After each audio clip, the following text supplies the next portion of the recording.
I am inaugurating the march. We will start now.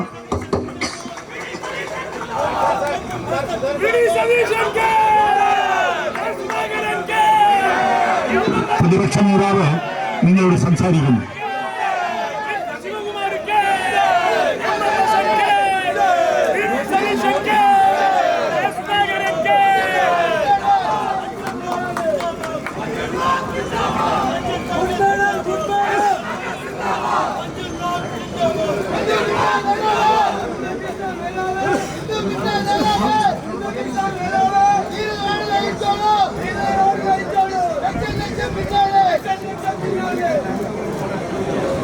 ഏറ്റവും ബഹുമാന്യനായ അധ്യക്ഷൻ, കേരളത്തിലെ കോൺഗ്രസ് പ്രസ്ഥാനത്തിന്റെ നായകൻ ശ്രീ കെ സുധാകരൻ MP, ഈ മാർച്ച് ഉദ്ഘാടനം ചെയ്ത അഖിലേന്ത്യാ കോൺഗ്രസ് കമ്മിറ്റിയുടെ ജനറൽ സെക്രട്ടറി ശ്രീമതി ദീപാദാസ് മുൻഷി, AICCയുടെയും KPCCയുടെയും ഭാരവാഹികൾ ഉൾപ്പെടെയുള്ള പ്രിയപ്പെട്ട നേതാക്കളെ, സഹപ്രവർത്തകരെ, സുഹൃത്തുക്കളെ, കേരളത്തിലെ മുഖ്യമന്ത്രി ശ്രീ പിണറായി വിജയൻ രാജിവെക്കണമെന്ന് ആവശ്യപ്പെട്ടുകൊണ്ട് കേരളത്തിലെ കോൺഗ്രസ് പ്രസ്ഥാനം ആരംഭിക്കുന്ന സമര പരമ്പരകളുടെ തുടക്കമാണ് ഇന്ന് ബഹുമാന്യയായ AICC ജനറൽ സെക്രട്ടറി ഇവിടെ ഉദ്ഘാടനം ചെയ്തത്. ഈ സർക്കാരിനെ ജനങ്ങൾ ജനകീയ വിചാരണ ചെയ്തുകൊണ്ടിരിക്കുക. ജനങ്ങളുടെ കോടതിയിൽ ഇവരെ വിചാരണ ചെയ്യുന്ന വലിയ ഒരു സംരംഭത്തിനാണ് ഇന്നത്തോടു കൂടി കേരളത്തിലെ കോൺഗ്രസ് തുടക്കമിടുന്നത്. നമുക്കറിയാം, എത്ര ആരോപണങ്ങളാണ്, നിരന്തരമായ ആരോപണങ്ങളാണ് ഈ സർക്കാരിനെതിരായിട്ട് ഉയരുന്നത്. ഓരോ ദിവസവും ഇതൊരു ഗവൺമെന്റ് ആണോ മാഫിയ സംഘമാണോ എന്ന് നമ്മൾ സംശയിക്കുന്ന രീതിയിലുള്ള ആരോപണങ്ങൾ ഉയരുകയാണ്.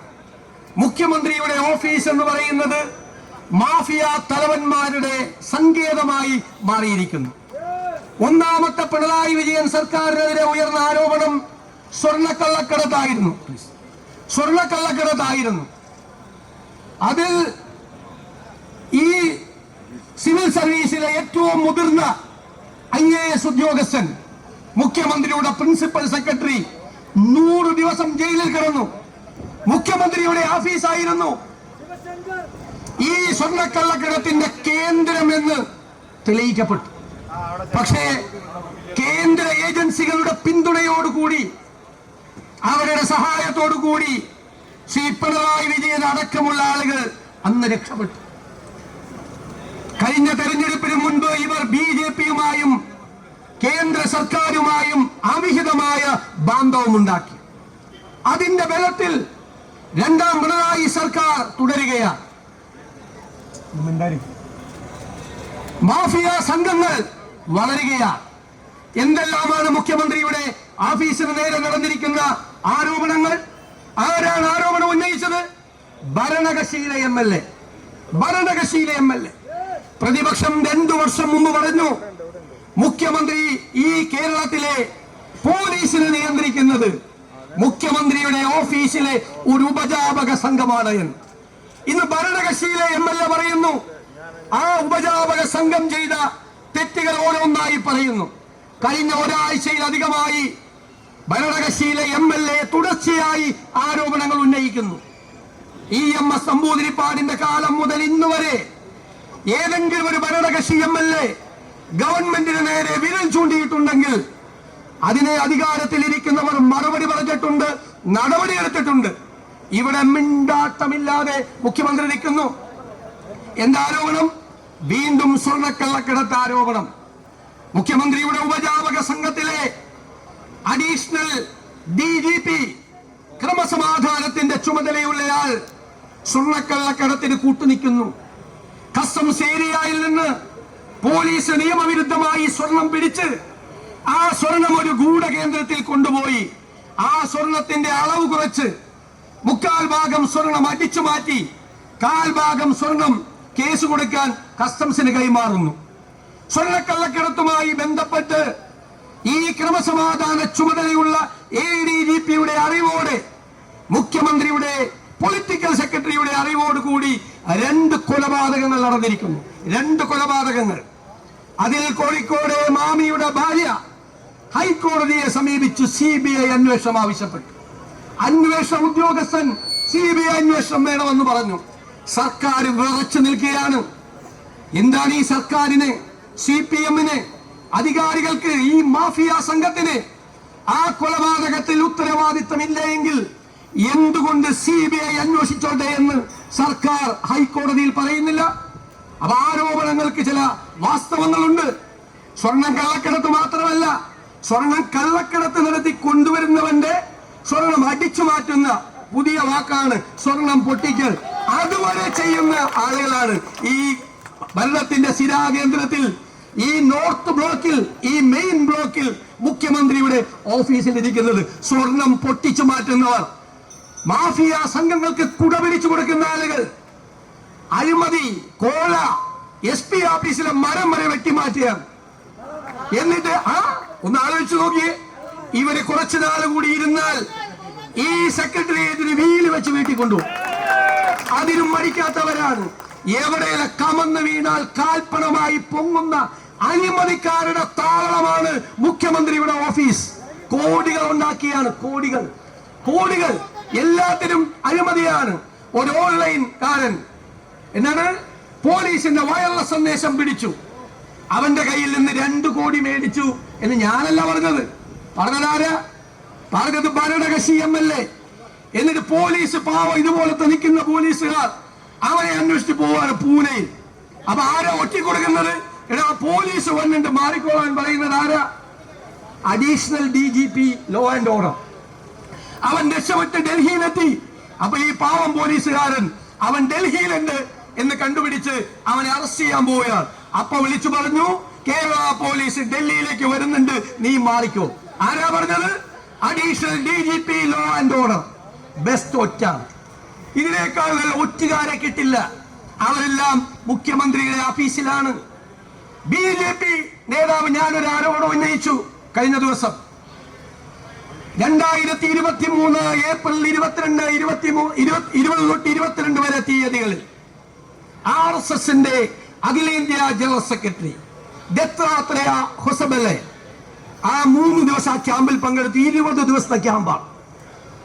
ആ ക്യാമ്പിൽ പോയി മുഖ്യമന്ത്രിയുടെ ദൂതനായി അഡീഷണൽ DGP അജിത് കുമാർ ഔദ്യോഗിക കാറിൽ പോയി, ഹയാത്തിൽ ആ കാറിട്ട് വേറൊരു സ്വകാര്യ കാറിൽ കയറി തൃശൂരിൽ പാറമേക്കാവ് വിദ്യാമന്ദിർ സ്കൂളിൽ പോയി RSS ജനറൽ സെക്രട്ടറിയെ കണ്ടു. എന്തിനാണ് മിസ്റ്റർ പിണറായി വിജയൻ, നിങ്ങൾക്ക് എന്ത് കാര്യമാണ് RSS ജനറൽ സെക്രട്ടറിയുമായി സംസാരിക്കാനുള്ളത്? നിങ്ങൾ എന്തിനാണ്, എന്ത് കാര്യം പറയാനാണ് നിങ്ങൾ അജിത് കുമാറിനെ RSS കേന്ദ്രത്തിലേക്ക് വിട്ടത്? BJPയുടെ ആഗ്രഹം തെരഞ്ഞെടുപ്പിന് മുമ്പ് കേരളത്തിൽ അക്കൗണ്ട് തുറക്കണമെന്നാണ്. ഞാൻ പറയുന്നു, മുഖ്യമന്ത്രി പിണറായി വിജയൻ അജിത് കുമാറിനെ വിട്ടത് BJPക്ക് കേരളത്തിൽ അക്കൗണ്ട് തുടങ്ങാൻ, തൃശ്ശൂരിൽ അക്കൗണ്ട് തുടങ്ങാൻ ഞങ്ങൾ സൗകര്യം ഉണ്ടാക്കി തരാം എന്ന് പറയാനാണ്. അതിനു പകരം ഞങ്ങളെ കേസിൽപ്പെടുത്തരുതേ എന്ന് മാത്രമാണ്. അതിന്റെ തുടർച്ചയായി തിരഞ്ഞെടുപ്പ് കാലത്ത് തൃശ്ശൂരിൽ നിങ്ങൾക്കറിയാം, തൃശ്ശൂർ പൂരം പോലീസ് തന്നെ അടിച്ച് കലക്കി. അപ്പൊ എന്താ ഗവൺമെന്റ് പറഞ്ഞത്? ഒരു കമ്മീഷണർ അവൻ അഴിഞ്ഞാടി, അവനെ നീക്കം ചെയ്യുന്നു, അവനാണ് കുഴപ്പമുണ്ടാക്കിയത്. കമ്മീഷണർ അല്ലെ, ഒരു കമ്മീഷണർ കുഴപ്പമുണ്ടാക്കി. രാവിലെ മഠത്തിൽ വരവ് മുതൽ 11 മണി മുതൽ ഇയാൾ അഴിഞ്ഞാടുകയായിരുന്നു. പിറ്റേ ദിവസം രാവിലെ 7 മണി വരെ ഏകദേശം 10-20 മണിക്കൂർ ഒരു കമ്മീഷണർ അഴിഞ്ഞാടിയപ്പോ അതിന്റെ മീതെയുള്ള ഉദ്യോഗസ്ഥന്മാരൊന്നും അറിഞ്ഞില്ലേ? എന്താ പോലീസിന്റെ ഹൈറാർക്കി? അതിന്റെ മീതെ DIG ഉണ്ട്, അതിന്റെ മീതെ IG ഉണ്ട്, അതിന്റെ മീതെ additional DGP law and order ഉണ്ട്, അതിന്റെ മീതെ DGP ഉണ്ട്. ഒരുത്തനും അറിഞ്ഞില്ലേ? അതിന്റെ മീതെ ഈ മുഖ്യമന്ത്രിയുണ്ട്, ആഭ്യന്തര വകുപ്പിന്റെ ചുമതല. ഒരു കമ്മീഷണർ ഒരു പ്രധാനപ്പെട്ട ഉത്സവം തൃശ്ശൂരിൽ അടിച്ച് തകർക്കാൻ അഴിഞ്ഞാടുമ്പോൾ ഇവരെല്ലാം അത് കാണാതെ കേൾക്കാതെ എവിടെ പോയിരുന്നു? ഈ കമ്മീഷണർ അഴിഞ്ഞാടി എന്ന് ഗവൺമെന്റ് പറയുമ്പോൾ കമ്മീഷണറുടെ തലപ്പത്തുള്ള അഡീഷണൽ DGP അജിത് കുമാർ തൃശ്ശൂരിൽ ഉണ്ടായിരുന്നു. ഞാൻ ഉത്തരവാദിത്ത ബോധത്തോടുകൂടി പറയുന്നു, അയാൾ തൃശ്ശൂരിൽ ഉണ്ടായിരുന്നു. ഒരു ഫോൺ വിളിച്ച് താൻ എന്താണോ ചെയ്യുന്നത് എന്ന് കമ്മീഷനോട് ചോദിക്കാൻ തയ്യാറായില്ല. അപ്പൊ അജിത് കുമാറിന്റെ നേതൃത്വത്തിൽ മുഖ്യമന്ത്രിയുടെ അറിവോടുകൂടിയാണ് BJPയുമായി ചേർന്ന് തൃശൂർ പൂരം അടിച്ചു കലക്കിയത്. ഇനി മുതൽ പിണറായി വിജയൻ അറിയപ്പെടാൻ പോകുന്നത് പൂരം കലക്കി പിണറായി വിജയൻ എന്നാണ്. പൂരം കലക്കി പിണറായി വിജയൻ. ഞാൻ ഈ BJPക്കാരുടെ കാര്യം വലിയ കഷ്ടമാണ്. ഹിന്ദുക്കൾക്ക് വേണ്ടിയിട്ടാണ് നിൽക്കുന്നത്. എന്നിട്ട് ഇലക്ഷനിൽ ജയിക്കാൻ വേണ്ടി ഉത്സവം അടിച്ചു പൊളിക്കാൻ CPMുമായി ഗൂഢാലോചന നടത്തിയ ഇവരാണോ ഹിന്ദുക്കളുടെ സംരക്ഷകർ? ഇവര് ഭൂരിപക്ഷ സമുദായത്തെ ചതിക്കുക ഈ CPMുമായി ചേർന്ന്. ഇവർക്കോ ഒടുക്കത്തെ ന്യൂനപക്ഷ പ്രേമം. എന്നിട്ട് BJPയുമായി ചേർന്ന് പൂരം അടിച്ചു കലക്കാൻ, BJPയെ ജയിക്കാൻ സൗകര്യം ഉണ്ടാക്കി കൊടുക്കുക. ന്യൂനപക്ഷ അവകാശങ്ങളെ കുറിച്ച് പുനരാലോചിക്കണം എന്ന് പറഞ്ഞ RSS ജനറൽ സെക്രട്ടറിയെ കാണാൻ ആളവിട്ടയാളാണ് ഈ പിണറായി വിജയൻ. അപ്പൊ ഇതെന്താ? എല്ലാം നടത്തുന്നത് ഷേഡി ഏർപ്പാടാണ്. നിയമവിരുദ്ധമായ നടപടികൾ ചെയ്യുമ്പോൾ അതിൽ നിന്ന് രക്ഷപ്പെടാനാണ് BJPയുടെ കുടയെടുത്ത് ചൂടിയിരിക്കുന്നത്. തണലാണിപ്പോൾ BJPയുടെ കുട. BJP ഒരു കുട കൊടുത്തിരിക്കുകയാണ് കേരളത്തിലെ മുഖ്യമന്ത്രിക്ക്. ആ കുട പിടിച്ച് ഈ ചൂടിൽ നിന്ന് രക്ഷപ്പെടാൻ അതിന്റെ തണലിലാണ് പിണറായി വിജയൻ ഇപ്പോൾ ജീവിക്കുന്നത്. നിങ്ങൾ അന്വേഷിക്കണം.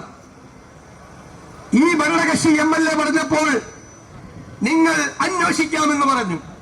ആരാ അന്വേഷിക്കുന്നത്? ആരെ കുറിച്ച് അന്വേഷിക്കുന്നത്? പൊളിറ്റിക്കൽ സെക്രട്ടറിയെ കുറിച്ച്, അഡീഷണൽ DGP ലോ ആൻഡ് ഓർഡറിനെ കുറിച്ച്. ഒരു DGP ഉണ്ട്, പാവം, അന്വേഷണ സംഘത്തിന്റെ ചുമതല. ബാക്കിയുള്ളതൊക്കെ ആരാ? ഈ അഡീഷണൽ DGPക്ക് റിപ്പോർട്ട് ചെയ്യേണ്ട താഴെയുള്ള ഉദ്യോഗസ്ഥന്മാർ, സിറ്റി പോലീസ് കമ്മീഷണർ, SP ഒക്കെ. അവരുടെ ഈ കോൺഫിഡൻഷ്യൽ റെക്കോർഡുണ്ട്, അതിൽ ഒപ്പിട്ട് കൊടുക്കേണ്ട ആളാണ് അജിത്ത്. അയാൾക്കെതിരായിട്ട് അന്വേഷിക്കാൻ വച്ചിരിക്കുന്നത് അയാളുടെ താഴെയുള്ള ഉദ്യോഗസ്ഥന്മാര്. SP-ക്കെതിരായിട്ട് ഒരു കേസ് വന്ന് അന്വേഷിക്കുന്നത് SI ആണോ? അതാണ് ഇവിടെ നടക്കുന്നത്. കളിപ്പിക്കലാണ് ഈ അന്വേഷണം. കാരണം P ശശിയെയും അജിത് കുമാറിനെയും മാറ്റി നിർത്താനുള്ള ധൈര്യം പിണറായി വിജയനില്ല. കുറെ നാൾ കൂടി ഭയങ്കര പത്രസമ്മേളനമായിരുന്നു. ഇപ്പൊ മിണ്ടാട്ടയില്ല.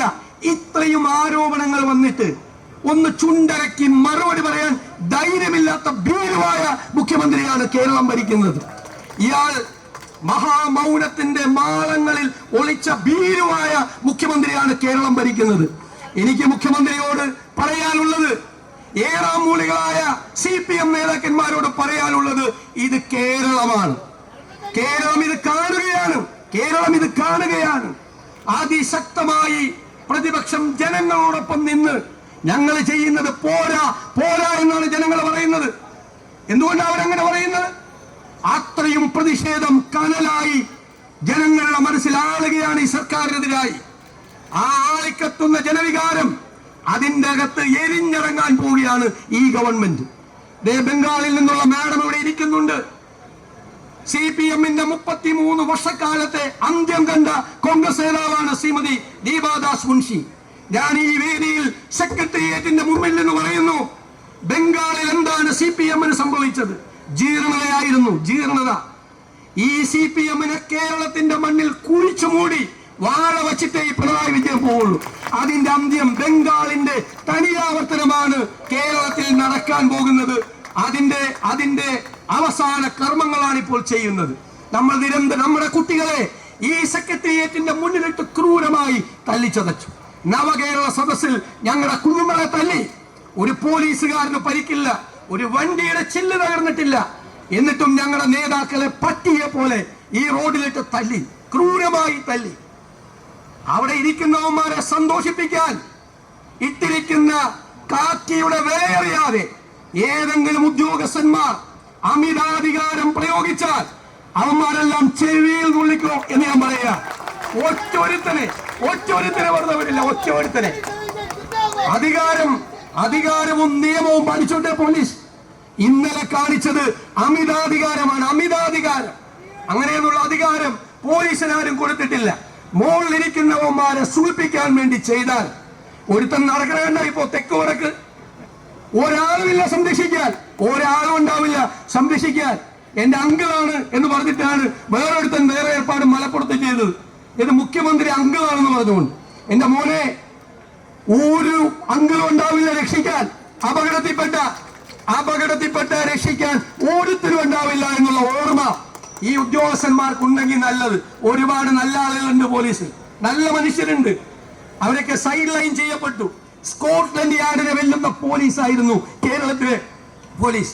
ആ പോലീസിനെ ഏറെ മൂലികളാക്കി. കണ്ടില്ലേ, MLA കാല് പിടിക്കുന്നു ഒരുത്തൻ, SP MLA കാല്. എന്നിട്ട് SP വേറെ 3 SP-മാരെ പറ്റി എനിക്ക് പറയാൻ പറ്റില്ല ഇവിടെ ഇരുന്നിട്ട്. അതുപോലത്തെ വേണ്ടാത്ത വർത്താനം ഇടോ. തിരുവനന്തപുരം DCC പ്രസിഡന്റ് കൊല്ലത്തെയും ആലപ്പുഴയിലെയും പത്തനംതിട്ടയിലെയും DCC പ്രസിഡന്റിനെ പറ്റി മോശം പറഞ്ഞാൽ പാലോട് രവി പാർട്ടിയിൽ ഉണ്ടാവില്ല. ഉണ്ടാവോ? അങ്ങനെ പറഞ്ഞാൽ പരസ്യമായി പറഞ്ഞാൽ അതുപോലെയാണ് ഈ പത്തനംതിട്ട SP തൃശ്ശൂരിലെയും പാലക്കാടെയും മലപ്പുറത്തെ SP-മാരെ പറ്റി മോശമായി പറഞ്ഞു. അവൻ പറയാണ് ഈ ADGP അവന്റെ ഭാര്യ സഹോദരന്മാർ കൊള്ളയാണ്, അവൻ കള്ളനാണ്, അവൻ സ്വർണ്ണക്കള്ളക്കടത്തുകാരനാണ്. എന്നിട്ട് അവനെ സസ്പെൻഡ് ചെയ്യാൻ 4 ദിവസം എടുത്തു. അത് ഞാൻ പറഞ്ഞു കളിയാക്കിയ പിന്നെയാണ് അയാൾക്കെതിരെ സസ്പെൻഡ്. അവനെയൊന്നും സർവീസിൽ വെച്ചുകൊണ്ടിരിക്കാൻ പാടില്ല. 1 മിനിറ്റ് കാല് പിടിക്കുകയാണ് വേണ്ടാത്തരം കാണിച്ചിട്ട്. എന്നിട്ട് നല്ല പോലീസുകാർക്ക് വരെ നാണക്കേടുണ്ടാക്കുന്ന ഒമാർ ഇറങ്ങിയിരിക്കുക. അതുകൊണ്ട് ഞാൻ ദീർഘിപ്പിക്കുന്നില്ല. ഇതൊരു വലിയ സമര പരമ്പരയുടെ തുടക്കമാണ്. ഇതിനെതിരായി നടപടികൾ സ്വീകരിച്ച് ഇതുമായി മുന്നോട്ട് പോയില്ലെങ്കിൽ ഇതിനേക്കാൾ വലിയ സമരം തല്ലി ഒതുക്കാം എന്നത് ആരും കരുതണ്ട. തെറ്റിദ്ധാരണ. നവകേരള സദസ്സിൽ കണ്ണൂർ തല്ലി ഒതുക്കാൻ നോക്കിയിട്ട് തിരുവനന്തപുരത്ത് വന്നിട്ടും തീർന്നില്ല. അതിന് ജനങ്ങൾ നല്ല മറുപടിയും തെരഞ്ഞെടുപ്പിൽ തന്നു. അതുകൊണ്ട് ഈ സമരത്തിൽ പങ്കെടുക്കുന്ന മുഴുവൻ സഹപ്രവർത്തകരെയും നേതാക്കളെയും ഒരിക്കൽ കൂടി അഭിവാദ്യം ചെയ്തുകൊണ്ട് ഞാൻ എന്റെ വാക്കുകൾ നിർത്തുന്നു.